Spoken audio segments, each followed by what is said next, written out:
UDF ഏകോപന സമിതി യോഗം ഇന്ന് തിരുവനന്തപുരത്ത് ചേരും. യൂത്ത് കോൺഗ്രസ് സംസ്ഥാന അധ്യക്ഷൻ രാഹുൽ മാങ്കൂട്ടത്തിലിനെ അറസ്റ്റ് ചെയ്ത സാഹചര്യത്തിൽ സർക്കാരിനെതിരെ പ്രതിഷേധം വ്യാപിപ്പിക്കുന്ന കാര്യം ചർച്ച ചെയ്യും.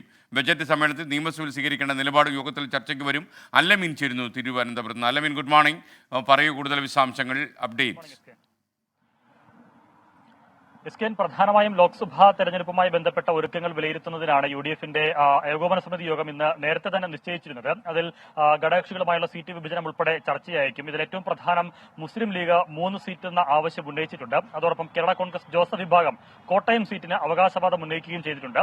ഈ വിഷയങ്ങളിലൊന്നും വിശദമായ ചർച്ച ഇന്ന് നടക്കില്ല. പക്ഷേ ഉഭയകക്ഷി ചർച്ചകൾക്കുള്ള തീയതികൾ ഇന്ന് തീരുമാനിക്കും. ലോക്സഭാ തെരഞ്ഞെടുപ്പിന് മുന്നോടിയായിട്ടുള്ള UDFന്റെ പ്രചരണ പരിപാടികൾക്കും ഇന്ന് രൂപം നൽകും. അതിനോടൊപ്പം നിലവിലെ പ്രത്യേക രാഷ്ട്രീയ സാഹചര്യത്തിൽ സർക്കാരിനെതിരായിട്ടുള്ള ഒപ്പം ആഭ്യന്തര വകുപ്പിനെതിരായിട്ടുള്ള പ്രതിഷേധങ്ങൾ വ്യാപിപ്പിക്കുന്നതിനുള്ള തന്ത്രങ്ങളും ഇന്നത്തെ UDF യോഗം ആവിഷ്കരിക്കും. അതിൽ ഏറ്റവും പ്രധാനം യൂത്ത് കോൺഗ്രസ് സംസ്ഥാന അധ്യക്ഷൻ രാഹുൽ മാങ്കൂട്ടത്തിലിന്റെ അപ്രതീക്ഷിത അറസ്റ്റുമായി ബന്ധപ്പെട്ടുള്ള നടപടിക്രമങ്ങളാണ്. അതിൽ വലിയ തരത്തിലുള്ള വിമർശനങ്ങളുമായി ഇന്നലെ UDFന്റെ മുഴുവൻ നേതാക്കളും രംഗത്തേക്ക് വന്നിരുന്നു. ഈ വിഷയത്തിൽ മുഖ്യമന്ത്രിയെയും ആഭ്യന്തര വകുപ്പിനെയും കടന്നാക്രമിച്ചുകൊണ്ടുള്ള പ്രചരണ പരിപാടികൾ, ഒരു മാസ് ക്യാമ്പയിൻ വേണമെന്നൊരു അഭിപ്രായം പല നേതാക്കൾക്കിടയിലുമുണ്ട്. അത് സംബന്ധിച്ചുള്ള ചർച്ചകൾ ഇന്ന് പ്രധാനമായും യോഗത്തിലുണ്ടാകും. അതോടൊപ്പം തന്നെ ഈ മാസം 25-ന് നിയമസഭാ സമ്മേളനം നടക്കാനാണ് സാധ്യത.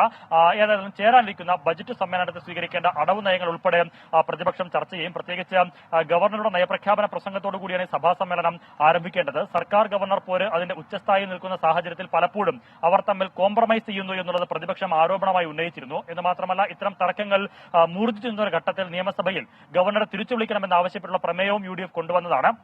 ഈ നടക്കാനിരിക്കുന്ന സഭാ സമ്മേളനത്തിൽ അത്തരമൊരു നടപടിയിലേക്ക് UDF പോകുമോ എന്നുള്ളതും കണ്ടറിയേണ്ടതാണ്. ഏതായാലും വിശദമായിട്ടുള്ള ചർച്ചകൾ ഇന്ന് ചേരുന്ന UDF യോഗത്തിലുണ്ടാകും. രാവിലെ 10:30 പ്രതിപക്ഷ നേതാവിന്റെ ഔദ്യോഗിക വസതിയായ കന്റോൺമെന്റ് ഹൌസിലാണ് യോഗം ചേരുന്നത്. ഉച്ചയ്ക്ക് ശേഷം പ്രതിപക്ഷ യുവജന സംഘടനകളുടെ കൂട്ടായ്മയായിട്ടുള്ള UDYFന്റെ യോഗവും കന്റോൺമെന്റ് ഹൌസിൽ ചേരും.